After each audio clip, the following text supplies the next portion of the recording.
Miro Borges, esse eterno presidente do Barão de Itararé, como diria Mirão!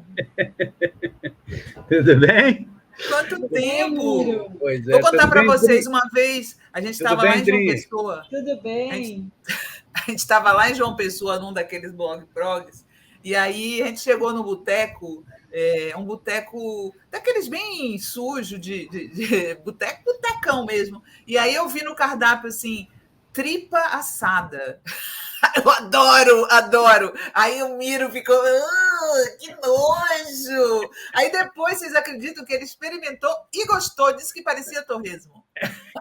Nossa, eu vegetariana já achei. O que faz a fome, o sujeito come até tripa assada. Você sabe que a Maria Inês Nassif passou mal com essa porra dessa tripa depois.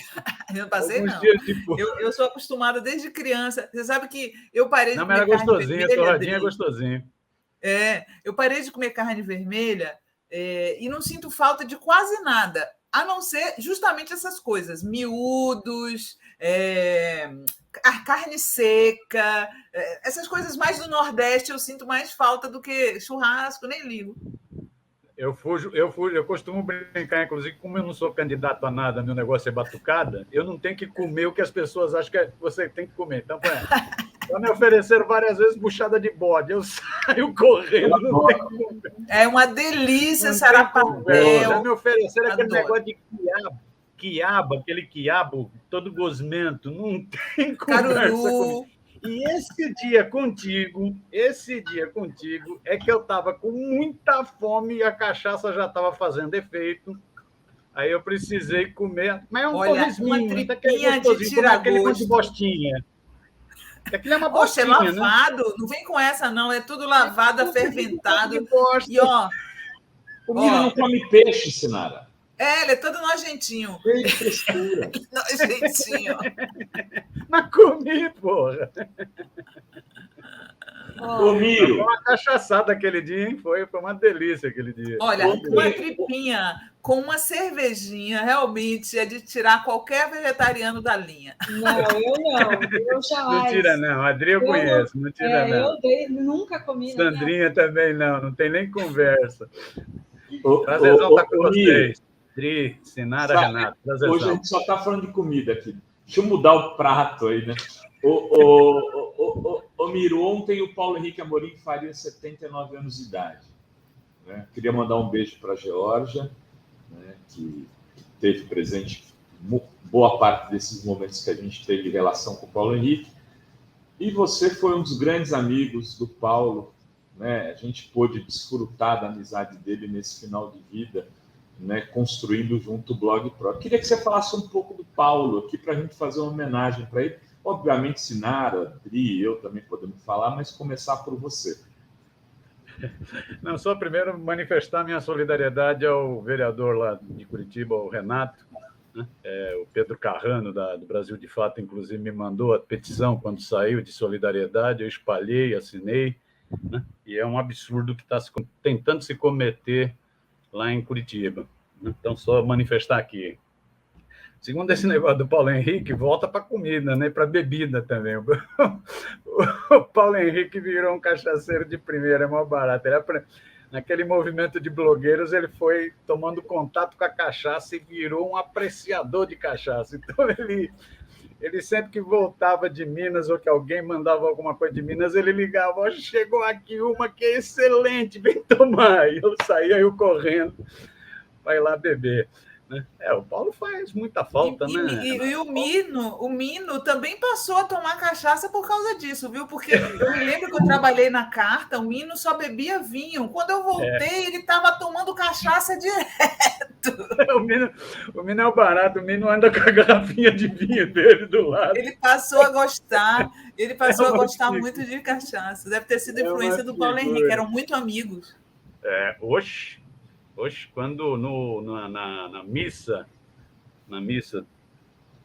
em homenagem ao Paulo, que foi lá em Higienópolis, eu não lembro do nome da igreja, acho que é Colégio Sion, né? Lá na Capela do Sion. Na missa, o Mino, teve uma hora que a Georgia pediu para chamá-lo naquela salinha que fica de trás da sacristia, né? Aí eu fui levar um Mino. Aí o Mino me disse, eu tenho uma sina, que é ver meus amigos morrerem, meus queridos morrerem. Tinha morrido o filho e tinha morrido o Paulo. Paulo era o grande amigo do Mino. Paulo era de sair à noite para buscá-lo, para ir comer pizza, para ir conversar, para ir passear com ele.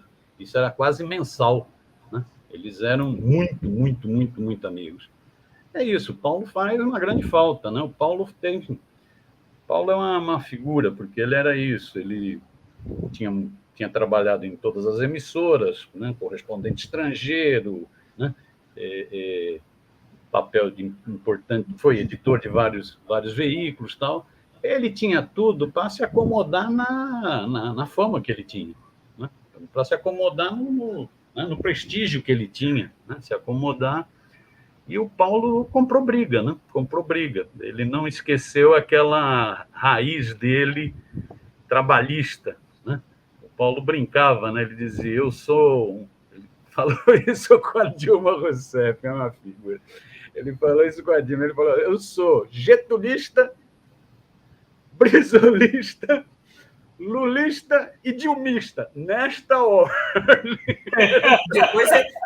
Depois ele virou cirista, né? Vamos ser francos que o Paulo Henrique... Não, ele tinha muitas críticas ao Ciro. Ele tinha muitas críticas. Eu participei, inclusive, de um jantar em que ele estava presente. Ele tinha muitas críticas. Fazia críticas, inclusive, a essa postura de, para tentar, achando que tinha um voto da esquerda, ficar batendo na esquerda, o Paulo fazia observação crítica, dizendo você vai romper a ponte com a esquerda e não vai conquistar o voto da direita, em função do seu projeto econômico nacional desenvolvimentista.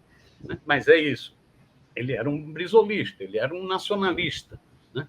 E ele teve esse papel, né, Rovaia? A gente acompanhou a Sinara nessa situação em que a mídia hegemônica brasileira fez esse jornalismo de guerra, desde a posse do Lula. O jornalismo de guerra não foi com a Dilma. O jornalismo de guerra passou a existir desde o primeiro dia da posse do Lula, né? O Mensalão é de 2005, né? Pois Mensalão é de 2005. Muita gente acha que foi o Paulo Henrique que criou o termo PIG. Ele popularizou o termo PIG. Popularizou, foi o Ferro, de Pernambuco. O cara deputado do PT de Pernambuco, né? Ele inclusive, falava isso, né? Falava, eu só popularizei. Então, ele nesse jornalismo de guerra, ele acabou tendo um papel importantíssimo da contraposição, né? Da conversa fiada, né? De denunciar essa mídia, né? De denunciar o partido da imprensa golpista, o PIG, né?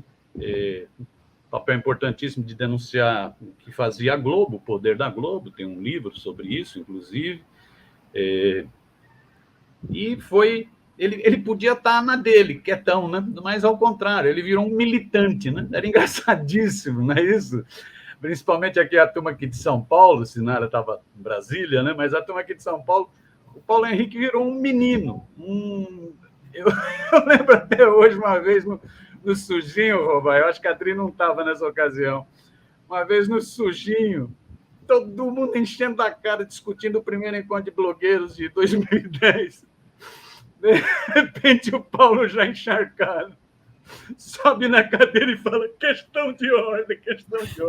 Eu me lembro disso. Claro. Bridinho, tem um militante, um moleque fazendo assim. Está no centro acadêmico. E sempre elegante, né? De terno. Terno, lencinho. Ele estava sempre ali, né? Alinhadíssimo. Então, ele teve um papel importantíssimo naquele movimento, naquilo que você, no seu livro, coloca, né? Nesse ecossistema, né? Da blogosfera, tal. Ele teve um papel importantíssimo nessa coisa inicial, né? Vocês tinham lançado os blogs, a Zenha, você, Edu, Conceição, né? Miguel, um monte de gente, né? Não estou esquecendo aqui. Nassif, com Eduardo. O Edu, falei aqui, né? E ele, né? Eram blogs todos de 2004, 2005, 2006, né? E isso constituiu aquele movimento que ele teve um papel, na minha opinião, determinante para popularizar, para comprar Puxar, briga, para né? fazer. Ele virou um militante, ele foi para tudo que estado fazer encontros estaduais, brinco, né? Ir para lá para fazer debate, para comprar briga e tal, né? Eu viajei bastante com ele nesses encontros, era um negócio engraçadíssimo, era um militante mesmo, apaixonado, fazendo crítica à manipulação da mídia, né? Fazendo a defesa do governo Lula, mas já apresentando críticas, e críticas principalmente nesse aspecto da economia, críticas à política macroeconômica. E não fazer o que ele chamava de lei dos meios, né? Isso, e batalhando pela lei de médios, né? Ele virou um propagandista da lei de médios, né? Da Argentina e tal. Então, teve um papel decisivo. Teve um papel decisivo na formação do Centro de Estudos de Mídia Barão de Itararé, né? O Paulo, eu lembro que no processo da Conferência de Comunicação 2009, né, onde nós juntamos muita gente, né, foi fundada a Altercom, você presidia a Altercom, né, que foi uma grande sacada ter criado aquela Altercom para ter um terço de empresários, ter a presença dos empresários progressistas, foi uma grande sacada. Naquele processo de conferência, então, que juntou jornalistas, blogueiros, acadêmicos, movimentos sociais, na primeira Confecom, veio aquela ideia, terminar da Confecom, o que nós fazemos? E aí é que pintou, o Paulo foi um dos que deu a sacada, né? Que pintou a ideia de que não, nós tínhamos que montar um centro de estudos que ajudasse a agregar, ajudasse a formular, que fizesse esse embate pela lei de médios e tal. O Paulo foi o grande motivador, o Paulo foi o grande criador do Centro de Estudos Barão de Itararé, né? Ele não aparecia de frente, até por razões contratuais, mas foi o grande inspirador e organizador do Centro de Estudos Barão de Itararé. O nome, te chamava, inclusive, vem dele. Eterno presidente do Barão de Itararé. Era sacana dizer. Ele dizia que era igual o presidente da Coreia do Norte. O Miro. Mas queria mudar um pouquinho. Só uma coisa, desculpa, Robai. Comentários aqui. Deixa eu só ler os superchats da galera que está acompanhando. Só um negócio. Só um negócio que o Miro quer falar. Terminar. Tá. Então fala. Fala, Miro. Não, era só do nome. O nome foi o Paulo. O nome Barão de Itararé foi o Paulo. Olha. Porque na época surgiram vários nomes, né? Lembra, Renato? Pintaram vários nomes, várias sugestões de nome para o Centro de Estudos, vai juntar blogueiros, jornalistas, acadêmicos. E eu sempre nutri uma vontadezinha de fazer uma homenagem ao Aparício Torelli. Aí foram vários nomes, aí eu liguei para o Paulo. Paulo, é o seguinte, tem esses nomes aqui. Tchum, tchum, tchum, tchum, tchum, tchum. E tem também o Aparício Torelli, Barão de Itararé. Ele deu uma gargalhada no telefone, que era aquela típica gargalhada do Paulo Henrique, inesquecível, deliciosa, né? Ele deu uma gargalhada que não parava a gargalhada dele. Quá, quá, quá, quá, quá, esse é o nome, não pode ser outro nome, só pode ser esse nome. E aí começou a fazer campanha. Aí, pimba, ficou o nome. Olha só. Desculpa aí. Imagina. Muito bom, né? Olha só, o Cadu Lacerda diz: Prerrô é o caminho, chamem o Prerrô, na questão do vereador Renato, de Curitiba.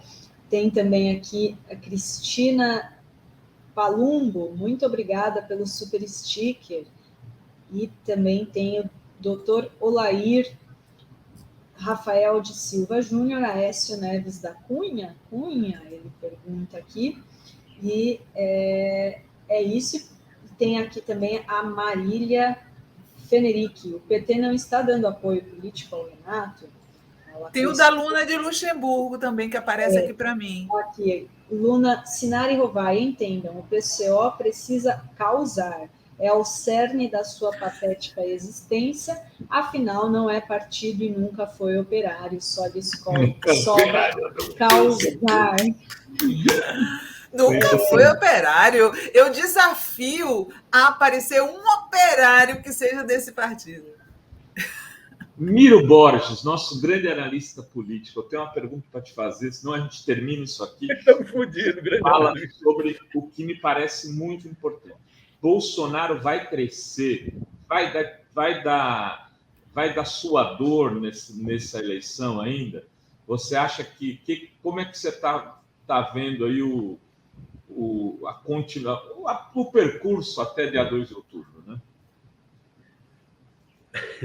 O grande analista de política fica por sua conta. A única certeza que eu tenho é que só tem incerteza, né? A impressão que eu tenho, Sinara Roubai, a impressão que eu tenho é que a eleição nem começou. Essa é a impressão que eu tenho, né? Essa eleição vai ser muito tensa, essa eleição vai ser a pior experiência eleitoral que nós tivemos na história recente, né? Muito tensa. E acho que as peças ainda estão muito em movimento. Acho que a terceira via está congestionada e possivelmente dançou, né? Vamos ver agora, tem um movimento forte para tentar unificar Dória, Tebet e Moro, né? Moro está em situação muito difícil, Dória idem, né? Tem um movimento muito forte, aí talvez crie-se um fato novo para uma terceira via, mas acho muito difícil. Eu acho que essa eleição vai correndo para essa polarização Lula-Bolsonaro. Eu tenho para mim, vamos ver, que as próximas pesquisas podem gerar uma certa depressão. Nós temos uma mania com pesquisa que é bipolar, não é isso? Quando saem pesquisas boas, a gente fica numa euforia da porra, né? Aí quando sai pesquisa ruim, entra uma depressão desgraçada, né? Parece que acabou o mundo. Eu tenho para mim que as próximas pesquisas podem trazer sinais preocupantes, mais preocupantes ainda, mais sinais de alerta. Porque eu acho que o Bolsonaro tem bala na agulha, ele tem bala na agulha, você vê. Hoje está se discutindo, os jornais estão falando em mais 2 medidas econômicas que ele pode tomar, que é a liberação do saldo do FGTS, né? E empréstimo consignado para quem recebe Auxílio Brasil. Então, são medidas que ele vai tomando. Então, é anistia para 1 milhão de endividados do FIES, né? O Auxílio Brasil atinge 18 milhões de famílias. Bolsa Família atingia 12. O Auxílio Brasil paga 400 pau. O Bolsa Família pagava 200. Isso tem impacto porque as pessoas estão vivendo na miséria, as pessoas estão vivendo na desgraça. E as pessoas querem resolução para os problemas do seu cotidiano, para não ser despejada, para não ser, né? Para não passar fome, para não ver a criança chorando, né? Então, isso tem impacto para o nível de consciência que nós temos na sociedade brasileira. Então, acho que ele tem bala na agulha. Acho que, por exemplo, emendas parlamentares, às vezes a gente subestima esse negócio de emendas parlamentares, mas são 16 bilhões em emendas parlamentares, que vai para essas coisas de cidades pequenas, 30, 20 mil habitantes, que faz a rua está esburacada. Asfaltou a rua. Para os moradores daquela cidade, aquilo é um alívio. É uma dinheiro do Bolsonaro, né? Hã? Dinheiro do Bolsonaro, ele que deu. Pois é, porque eles vão fazer a propaganda, né? Então, você passar o seu carrinho velho sem ser esburacado, numa rua esburacada, né? Às vezes o cara valoriza mais o carro do que a família, né? Então, é barra pesada. Então, acho que tem isso, né? Então, ele tem bala na agulha, ele tem uma base social, o bolsonarismo é anterior ao Bolsonaro, né? Nós temos uma base conservadora na sociedade brasileira, que tem a ver com a formação da sociedade brasileira, que é barra pesada, né? Uma base conservadora que é racista, esse negócio do Renato é racista, é formação escravocrata, né? É machista, é xenófobo, não é isso? É um atraso de... A base do bolsonarismo, às vezes a gente acha que o bolsonarismo só representa setor da elite, né? Não, gotejou no meio do povo. No meio do povo tem muita ideia conservadora também, né? Que eu digo, o Jânio Quadros tem muita ideia conservadora, né? Então tem isso. Tem as redes sociais, que eu não sei, aí vocês é que entendem mais. Eu acho que a gente segue apanhando nesse terreno, melhorou, mas segue apanhando, vamos ver aí. Então vai ser uma campanha muito pesada, né? Eu, às vezes, vejo algumas leituras no nosso campo, que eu respeito, entendo, né? Mas eu vejo algumas leituras que me parecem um pouco arrogantes, me parecem um pouco assim, nós estamos com a bola toda. Não quero mencionar, não, Sinara. Não, você não menciona a pessoa, mas me diz o tipo de leitura que é. Não, a leitura de que nós estamos com a bola toda, que eu já vi gente montando o ministério do Lula. Eu falei, você está de brincadeira, né? Você está de brincadeira. Né? A gente já fazendo disputa de ministério. É brincadeira um negócio desse. Né? Gente que... Eu estava pensando, viu, Miro? É a coisa mais difícil da política, dizia aquele sujeito de Cavanhaque, o Vladimir Ilitch, né, que na política a tática é o mais difícil, fácil você definir projeto estratégico. Eu quero o socialismo, tá? Isso é fácil. O problema é como eu abordo para chegar aí, é a tática. E na tática, ele falava, o problema mais complicado é o diabo da política de alianças. Esse é o problema. Aliança é sempre complicado. Aí eu vejo muitos companheiros que até no passado eram aliancistas de primeira, e que agora resolveram o seguinte, eu não nego qualquer aliança, eu não quero saber de aliança. Tá bom, amigo, então vamos que vamos, nós estamos com essa bola toda, o movimento social está com essa bola toda, né? O mundo do trabalho está mais homogêneo, coesionado, pronto para lutar pelos seus direitos, está mesmo. Né? Então, eu acho que às vezes tem um certo, mas é um respeito. Né? Espero, inclusive, juro mesmo, Sinara, espero que eles estejam certos e que eu só esteja falando besteira. Né? Mas Miro, eu fico pensando assim, hoje eu estava pensando assim, olha só, a desistência, a virtual desistência do Moro não é boa para a gente, não é boa, porque esse pessoal aí pode resolver ir em bloco votar no Bolsonaro, porque eles são, no fundo, bolsonaristas, e aí já causa uma situação de empate com o Lula, né? Complica. Eu acho que esse negócio do Moro, em certo sentido, acho, né? Aí tem nessa sala pessoas que entendem mais de análise de pesquisa. Mas eu acho que nas últimas pesquisas, o Bolsonaro ter estacionado e até ter melhorado um pouquinho, já tem a ver com uma certa decepção com o Moro. Isso. Já tem a ver com uma certa decepção com o Moro. Né? Ou seja, o Moro não vingou. O Marcos Coelho fez aqui ontem, Miro. Ele fala: o Moro ganhou votos do Bolsonaro. O Bolsonaro ganhou votos do Moro, que tinham saído do Bolsonaro e ido para o Moro. Isso. Eu acho que esse fenômeno já está ocorrendo. Você sente isso. Agora, se ele desistir, eu acho que seria, do ponto de vista político, seria excelente. Porque mostraria que esse sujeito... Sim, tem esse lado também. Né, uma desgraça, né? Ele seria consolado, né, a conge, né? Ele continuaria fazendo curso de fonoaudiologia para ver se melhora aquela voz de marreco dele. Né? Ele já não estaria com empreguinho, aquele empreguinho que não deixou ele rico, aquele de 3.600.000, né? Da Marçal, né? Ele não estaria mais com esse empreguinho e ele também já não estaria com carguinho no laranjal fascista do Bolsonaro. Eu acho que seria ótimo ele desistir, porque aí mostraria o seguinte: acabou, amigo.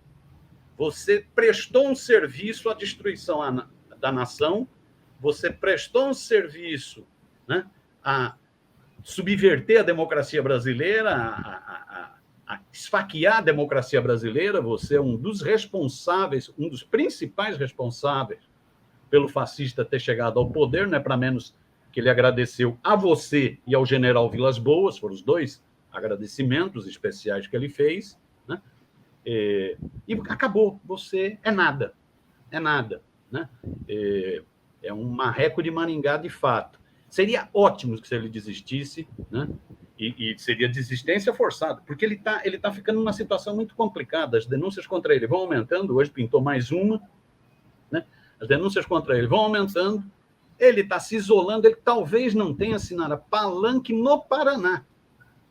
No Paraná, dependendo do acerto com o Álvaro Dias, se fizer com o Ratinho, ele dançou, ele não vai ter palanque. Vão ter que comprar um caixote para ele. Para ele subir no caixote e cair. Então, isso é a desmoralização de um cara que prestou serviço aos Estados Unidos, prestou serviço à cloaca burguesa brasileira e agora está descartado. Eu preferia que ele desistisse. Agora, acho que é isso. acho que foi o Ciro Nogueira, que é um político malandro que nem a porra, esperto que nem a porra, presidente do PP e agora ministro da Casa Civil, que disse que o Moro é uma reserva do Bolsonaro. Eu acho que é isso mesmo. Né? Como ele não está vingando, os votos já estão indo para o Bolsonaro. Né? Vamos ver.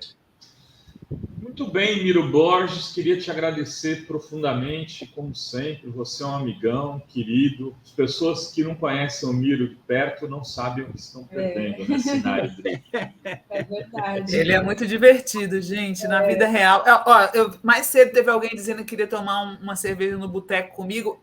A companhia para o boteco é este aqui. Ó, é o Miro. Miro com boteco com Miro é excelente. É esse aqui, ó.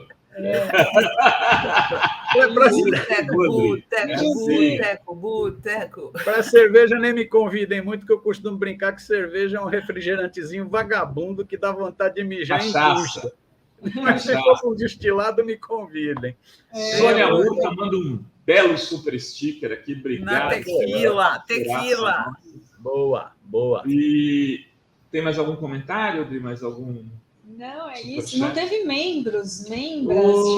Amigas, amigos e amigas. Foi bom o superchat. Vamos ficar membro. Vamos apoiar a TV Precisamos de Fórum. membro aqui.